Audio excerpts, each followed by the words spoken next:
करेंगे। तो बाबा ने कहा बाप की याद में प्रायश्चित करो और याद के बल को बढ़ाओ। जो पुराने हिसाब किताब खराब हुआ है वो भी चुप्त हो जाएगी और हम हिसाब किताब को चुप्त करके वापस घर जाना है। दूसरी बात बाबा ने बताई कि ज्ञान मार्ग में त्याग की बहुत आवश्यकता है। जब तक त्याग नहीं किया तब तक भाग्य बन ही नहीं सकता। तो बाबा ने क्या बच्चों को त्याग के आधार से ही, बच्चों के त्याग के आधार से वैराग आता है और जब तक वैराग नहीं आया तो इच्छाएं खत्म नहीं होंगी। तो बाबा ने कहा कि आप इच्छाओं को समाप्त करने के लिए ये खाऊं, ये पहनूं, ये चीज चाहिए, माना कोई ना कोई इच्छाएं उत्पन्न क्यों होती है, उसका कारण है आपको वैराग नहीं आया। अगर वैराग आ जाएगा तो खाने पीने पहनने की हर चीज से इच्छाएं समाप्त हो जाएगी और अनासक्त बन जाएंगे, जो बाबा कहते इच्छा मात्र अविद्या।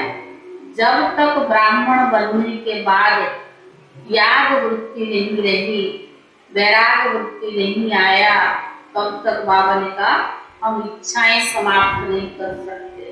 और जब तक इच्छाएं हैं तब तक हमें अच्छा बनने नहीं देता है।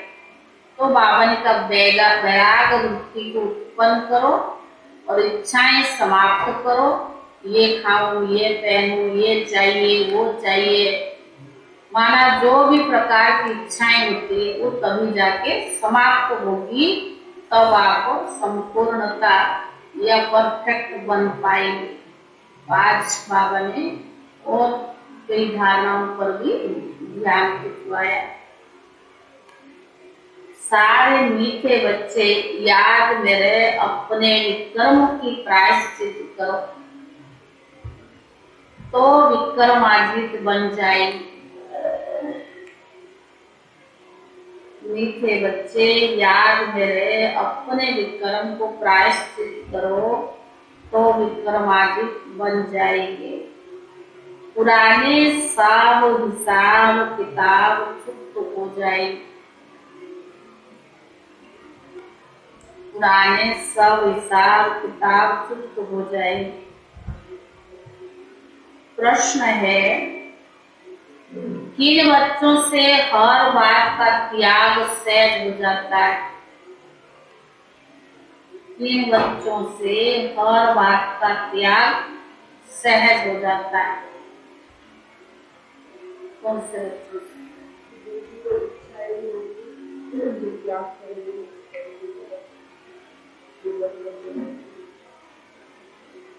उत्तर है, जिन बच्चों को अंदर से वैराग आता है वे हर बात का त्याग सहज कर लेते हैं। जिन बच्चों के अंदर वैराग आता है वे हर बात का त्याग सहज कर लेते हैं। तुम बच्चों के अंदर अब ये इच्छाएं नहीं होनी चाहिए। कौन सी? बाबा ने कहा तुम बच्चों के अंदर अब इच्छाएं नहीं होनी चाहिए, यह पहनूं, यह खाऊं, यह करूं। देह सहित सारी पुरानी दुनिया का ही त्याग करना है।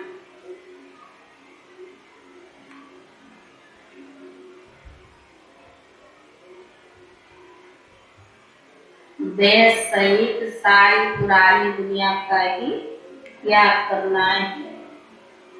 बाप आए हैं हथेली पर बहिष्ठ दे,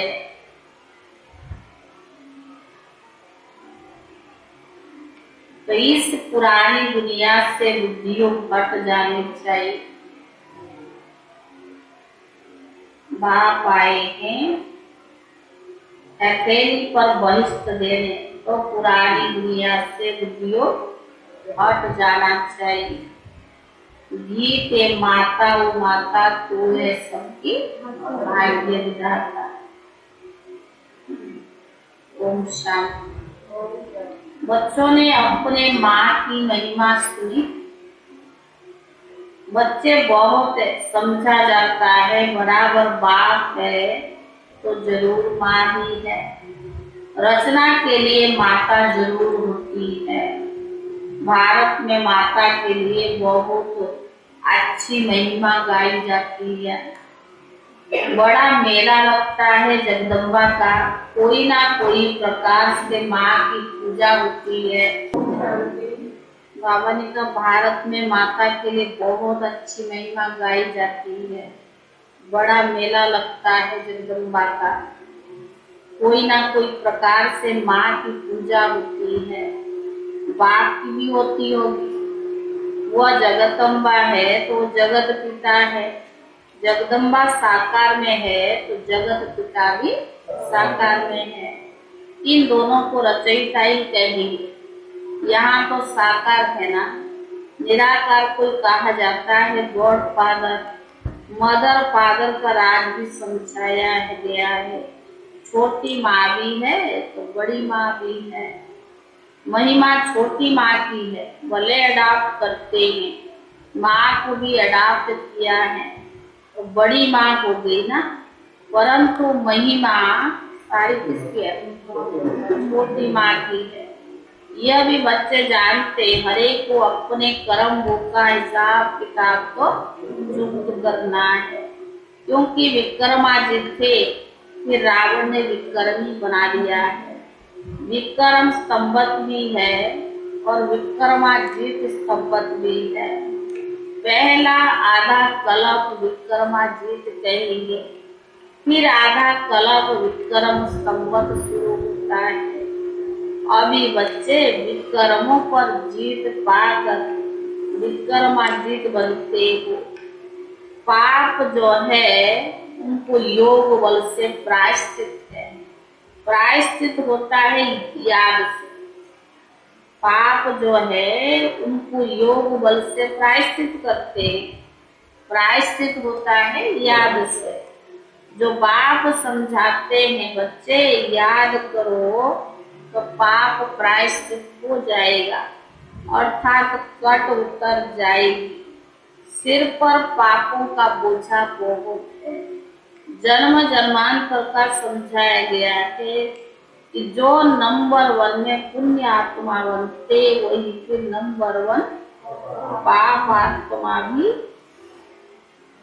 बनता है। उनको बहुत मेहनत करनी पड़ेगी, क्योंकि शिक्षक बनते हैं सिखलाने के लिए तो जरूर मेहनत तो करनी पड़ेगी ना। बीमारी आदि होती है, अपने ही कर्म कहा जाता है। अनेक जन्मों के विक्रम किए हुए हैं। तो बाबा ने कहा इस कारण भोगना भी होता है, इसीलिए कभी भी इससे डरना नहीं। शारीरिक कर्म भोगता है, भोगना होता है तो बाबा ने कहा इससे भोगना नहीं, क्योंकि डर क्या है, इससे डरना नहीं, क्योंकि अनेक जन्मों का हिसाब किताब। तो बावन का खुशी से पास करना है, क्योंकि अपना ही किया हुआ कर्मों का हिसाब किताब है। प्रायश्चित तो होना ही है, वो भी एक बात की याद से। जब तक जीना है तब तक तुम बच्चों को ज्ञान अमृत पीना है, योग में रहना है। विकर्म है तब तो भाई बाबा को भी फांसी आदि होती थी ना। तो जून मास का सारी जो डिवाइस कोर्स चल रहा है उन दिनों में मम्मा भी बीमार, फांसी आदि होती है। विकर्म है तब तो फांसी आदि होती है ना, खुशी होती है। यहाँ सब हिसाब किताब खत्म हो जाए, रह जाएंगे तो पास भी जाना नहीं बन सकेंगे। मोचरा खाकर मानी मिले तो भी बेइज्जती तो है ना।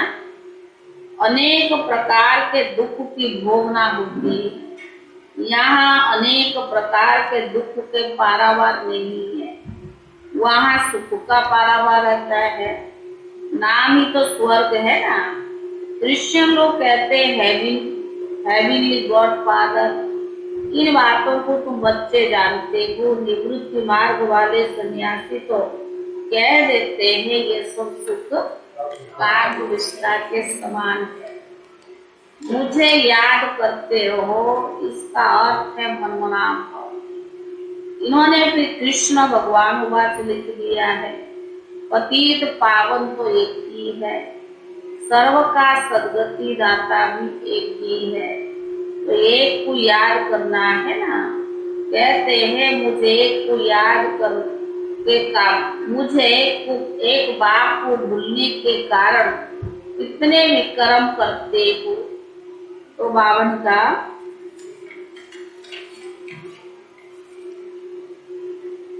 का इस दुनिया में बराबर ऐसा ही है। भले कितना किसको सुख हो, परंतु वह अलग काल का सुख है, स्थायी सुख तो बिल्कुल नहीं है।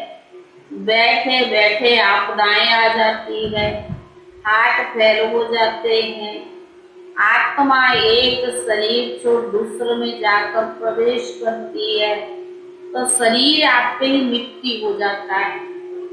जानवरों के शरीर फिर भी काम आता है, मनुष्य का शरीर काम भी नहीं आता है। तम प्रधान पतित शरीर कोई काम का नहीं है। अब तो डॉक्टर निकाल देते हैं, कौन अगर हॉस्पिटल को लगता है किडनी वगैरह जैसे निकाला, बॉडी काम नहीं आता ना, लेकिन जो वो जैसे और जानवर होते हैं उनकी छाल भी काम आता है, बहुत सारे होते हैं। हाँ, तो बावन का शरीर आप पे ही मिट्टी हो जाता है।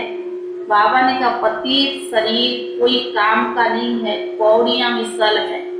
देवताओं के शरीर हीरे मिसल है, तो देखो उनकी कितनी पूजा होती है। यह समझ अभी तो बच्चों को मिली है। ये बेहद का बाप जो मोस्ट बिलीवेड है, उनको फिर आधा कलप याद किया जाता है। जो ब्राह्मण बनते वही बाप से वर्षा लेने का हकदार बनते हैं। सच्चे ब्राह्मण बहुत प्योर होनी चाहिए। ब्राह्मण तो है लेकिन उसमें सच्चे ब्राह्मण प्योर होने चाहिए। सच्चे गीता पाठी को पवित्र तो रहना ही है, वो झूठे गीता पाठी पवित्र नहीं रहते हैं। अब गीता में लिखा हुआ है का महाशत्रु है, फिर खुद गीता सुनाने वाले पवित्र कहाँ रहते? जो गीता सुनाते हैं वो पवित्र कहाँ रहते हैं? गीता है सर्वशास्त्र शिरोमणि, जिससे बाप ने कौड़ी से हीरे तुल्य बनाया है। यह भी तुम बच्चे समझते हो, गीता पाठी नहीं समझ सकते हैं। वह तो तोते माफिक पढ़ते रहते हैं। महिमा सारी एक ही है और किसी चीज की महिमा है नहीं। ब्रह्मा विष्णु शंकर की भी नहीं। तुम उनके आगे कितना माथा टेको, उनके आगे बलि चढ़ो तो भी वर्षा नहीं मिलेगा। काशी में काशी कलवट खाते हैं ना, अभी तो गवर्नमेंट ने बंद करा दिया है, नहीं तो बहुत काशी कलवट खाते थे। कुएं में जाकर कूदते थे। कोई देवी पर बलि चढ़ते हैं, कोई शिव पर। देवताओं पर बलि चढ़ने का कोई फायदा नहीं। काली पर बलि चढ़ते हैं। काली को कितना काला काला बना दिया है। अभी तो है ही सभी आयरन एजेंट। जो पहले गोल्डन एजेंट थे, अम्बा एक ही कहा जाता है। पिता को कभी अम्बा नहीं कहे। अब यह कोई भी नहीं जानते हैं। जगदम्बा सरस्वती ब्रह्मा की बेटी है। ब्रह्मा जरूर प्रजापिता ही होगा। सूक्ष्म बर्तन में तो नहीं होगा ना, समझते भी है सरस्वती ब्रह्मा की बेटी है, ब्रह्मा की स्त्री ही बताते नहीं है। बाप समझाते मैंने इस ब्रह्मा द्वारा बेटी सरस्वती को एडॉप्ट किया है। बेटी भी समझती है कि बाप ने मुझे एडॉप्ट किया है। ब्रह्मा को भी एडॉप्ट किया है। यह बहुत प्रिय बात है जो कोई की बुद्धि में नहीं। बाबा तुमको अपना भी अंत बैठ कर देते हैं, सो जरूर सन्मुख ही तो देंगे ना, प्रेरणा से थोड़ी देंगे। भगवान वो अच्छे बच्चे तो जरूर साकार में आवे कभी तो कहेंगे ना। निराकार बाप इन द्वारा बैठ पढ़ाते हैं, ब्रह्मा नहीं पढ़ाते हैं। ब्रह्मा को ज्ञान का सागर नहीं कहा जाता, एक ही बाप को कहा जाता है। आत्मा समझती है, यह लौकिक बाप नहीं पढ़ाते हैं, ये तो बाप बैठ पढ़ाते हैं जिससे वर्षा ले रही है। वैकुंठ को परलोक नहीं कहा जाता, वह है अमरलोक और यह है पृथ्वी लोक। परलोक अर्थात जहाँ हम आत्माएं रहती, यह परलोक नहीं है, हम आत्माएं आती है इस लोक में। परलोक है हम आत्माओं का लोक। परलोक स्वाहाले हो, यह स्थूल लोक फिर है परलोक स्वाहाले बन जाते हैं। वही भारत वैकुंठ था, फिर वही भारत वैकुंठ बनेगा। यह है मृत्यु लोक में मनुष्य रहते हैं। कहते वैकुंठ लोक में जावे, बाबा ने कहा दिलवाड़ा मंदिर में भी नीचे तपस्या में बैठे हैं और ऊपर छत पे वैकुंठ का चित्र बनाए हैं। समझते फलाना वैकुंठ पधारा, परंतु वैकुंठ तो यहाँ ही होता है, ऊपर में नहीं। कलयुग जाएगा कभी तो वैकुंठ आएगा ना। आज जो ये पतित लोक है वो अभी पावन लोक हो जाएगा। पावन लोक था फिर वो पास्ट हो गया है, इसीलिए कहा जाता है परलोक। पर हो गया ना, भारत तो स्वर्ग परे हो जाता है, इसीलिए परलोक कहा जाता है। अभी तुम कहते हो हम यहाँ आकर नई दुनिया में फिर से अपना राज्य भाग्य लेंगे, राज्य भाग्य करेंगे, हर एक अपने लिए पुरुषार्थ करे। जो जैसा कर रहा है वो अपने लिए पुरुषार्थ करेगी। जो करेगा वो पाएगा। सब तो नहीं करेंगे ना। जो पढ़ेगा लिखेगा तो क्या होगा, वह होगा वैकुंठ का नवाब अर्थात मालिक। तुम इस सृष्टि को सोने का बनाते हो, कहते हैं ना द्वारिका सोने की थी, फिर समुद्र के नीचे चली गई। कोई बैठी तो नहीं है जो निकालेंगे। भारत स्वर्ग था, देवताएं राज्य करते थे, अभी तो कुछ नहीं, फिर सब कुछ सोने का बनाना पड़ेगा। ऐसे नहीं वहाँ सोने के महल निकालने से निकल आएंगे, सब कुछ बनाने पड़ेंगे। नशा होना चाहिए, हम प्रिंस प्रिंसेस बन रही है। यह प्रिंस प्रिंसेस बनने की कॉलेज है, वह है प्रिंस प्रिंसेस पढ़ने की कॉलेज। तुम राजाई लेने के लिए पढ़ रही हो, वह पास्ट जन्म में दान पुण्य करने से राजा के घर में जन्म लेकर प्रिंस बने हैं। वो कॉलेज कितनी अच्छी होगी, कितने ऊंचे कोच आदि होंगे, टीचर के लिए भी अच्छा कोच होगा। सतयुग त्रेता में प्रिंस प्रिंसेस होगा, उन्हों की कॉलेज कितना अच्छा होगा। कॉलेज में तो जाते होंगे ना, भाषा तो सीखेंगे ना। उन सतयुगी प्रिंस प्रिंसेस का कॉलेज और द्वापर के भिखारी प्रिंस प्रिंसेस का कॉलेज देखो। बाबा ने कहा तुम प्रिंस प्रिंसेस बनने वालों का कॉलेज देखो, कितना साधारण है ना। इस समय का देखो, सतयुग का देखो, तो उसको भी तो हाँ, यहाँ देखो जो ये बाबा को पढ़ा रहा है, दुनिया में जो कॉलेज यूनिवर्सिटी बना हुआ है, तो बाबा ने कहा सतयुग त्रेता में जो प्रिंस प्रिंसेस होंगे उन्हों का कॉलेज कितना अच्छा होगा। माना जो स्कूल में पढ़ेंगे वो भी स्कूल जो भी है उसमें कितना अच्छा होगा। कॉलेज में जो जाते होंगे ना, भाषा तो सीखेंगे ना। उन सतयुगी प्रिंस प्रिंसेस का कॉलेज और द्वापर के भिखारी प्रिंस का कॉलेज देखो, और तुम प्रिंस प्रिंसेस बनने वालों का कॉलेज देखो, कितना साधारण। माना तीनों का कंटेस्ट। उनके बहुत पुरानी कहानियों में वहाँ गायन राज विद्या देखो होंगी। इसको बाबा ने कहा कॉलेज नहीं कॉलेज नहीं होगी, लेकिन पढ़ेंगे तो सही ना। हाँ, लेकिन उसमें जो जहाँ पढ़ाई पढ़ेंगे तो वो कैसा है, और हम जो अभी पढ़ रहे हैं वो कैसा है, और जो दुनिया वाले पढ़ते वो कैसा है। माना तीनों का कंट्रास्ट बाबा ने बताया। उसका नाम वो कॉलेज नहीं होगा, लेकिन जो भी होगा, लेकिन वो तो बाबा ने कहा राज्य विद्या सिखाई जाएगी, जो भी कुछ होगा, लेकिन तीनों में कंट्रास्ट कितना है वो बाबा ने उसका बताया।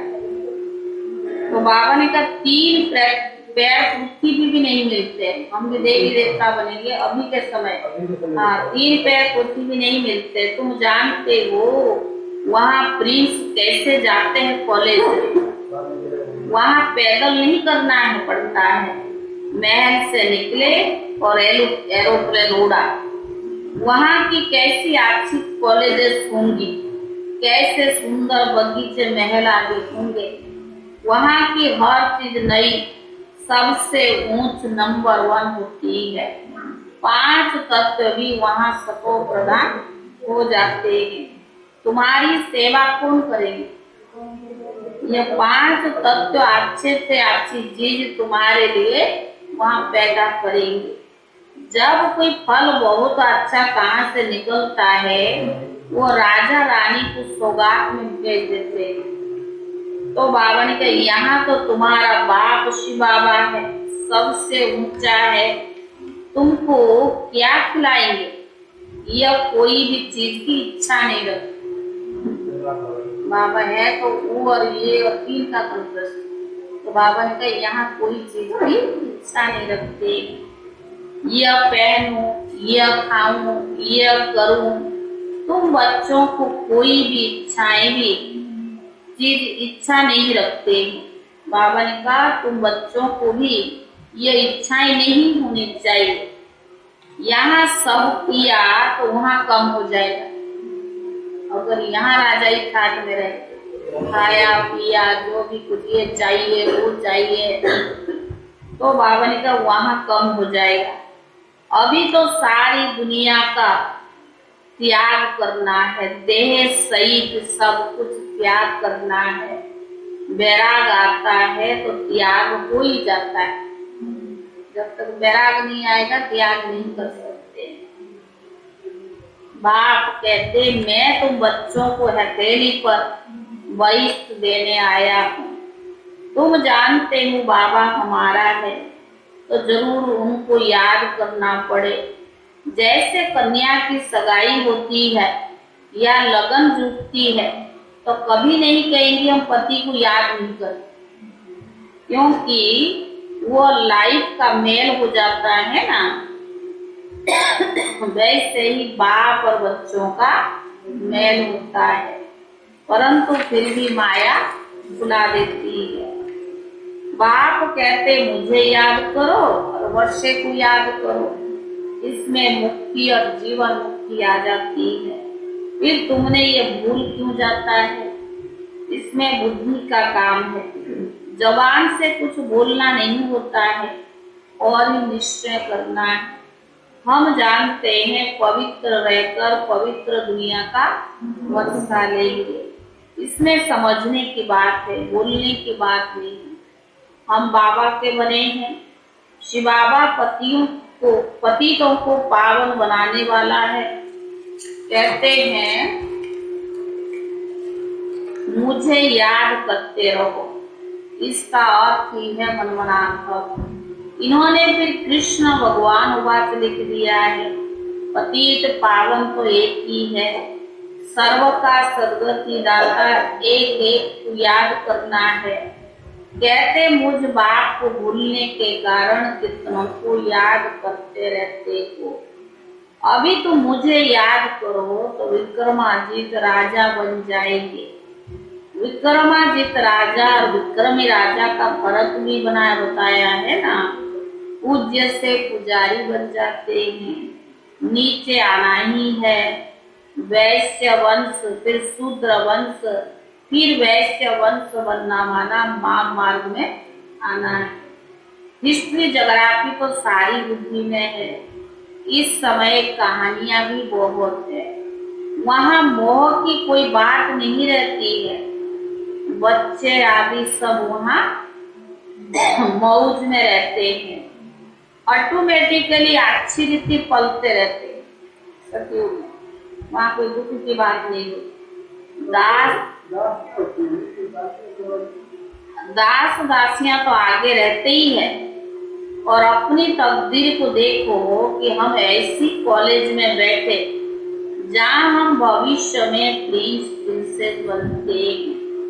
फर्क तो जानते हो ना, वह कलियुगी प्रिंस प्रिंसेस और वह सतयुगी प्रिंस प्रिंसेस, वह महाराजा महारानी और वो राजा रानी। बहुतों के नाम भी है लक्ष्मी नारायण, राधे कृष्ण।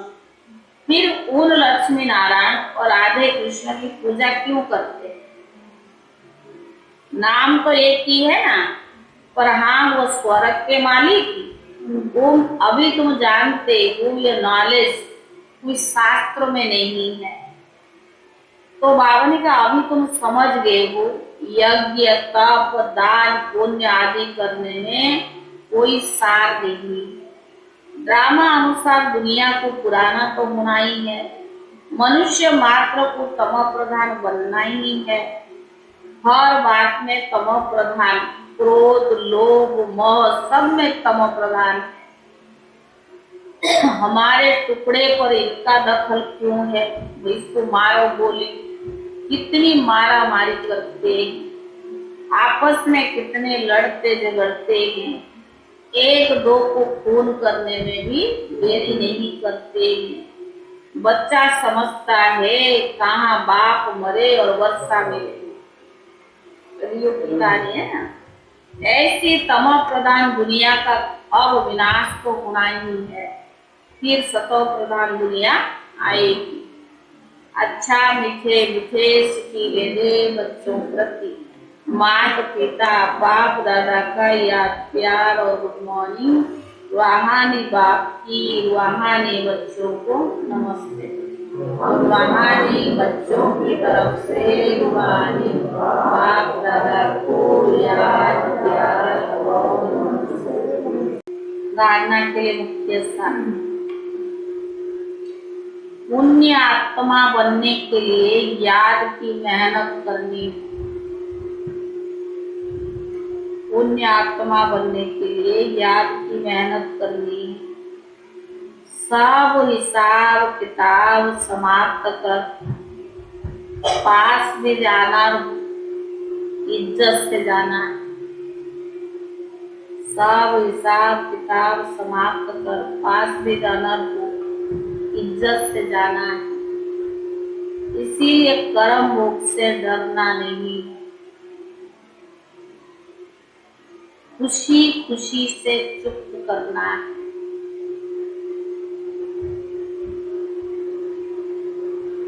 दूसरा,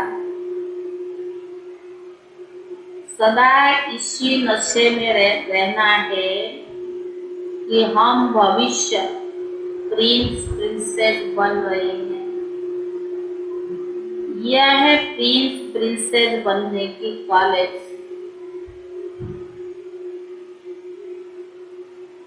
सदा इसी नशे में रहना है कि हम प्रिंस प्रिंसेस बन रही है। यह है प्रिंस प्रिंसेस बनने की कॉलेज।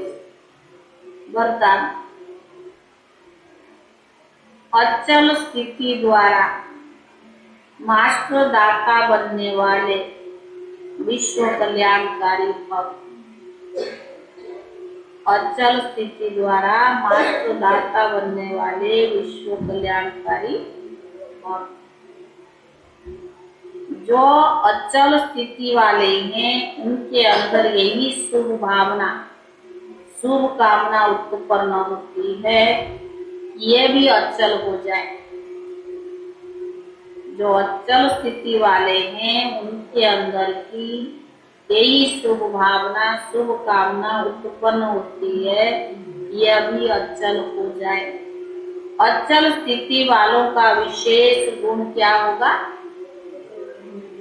अचल स्थिति वालों का विशेष गुण क्या होगा? रहम दिल। और आत्मा के प्रति सदा दातापन की भावना होगी। उनका विशेष टाइटल यह है विश्व कल्याणकारी। उनके अंदर किसी भी आत्मा के प्रति घृणा भाव, देश भाव, ईर्षा भाव या ग्लानि का भाव उत्पन्न हो ही नहीं सकता। सदा ही कल्याण का भावना होगा। स्लोगन। शांति की शक्ति ही अन्य के क्रोध अग्नि को बुझाने का साधन है। कोई कितना भी बोलता रहे, लेकिन अगर आप शांत रहोगे तो उसके अंदर जो क्रोध आता है वही बुझाने का साधन बन जाएगा। शांति की शक्ति अन्य के क्रोध अग्नि को बुझाने का साधन।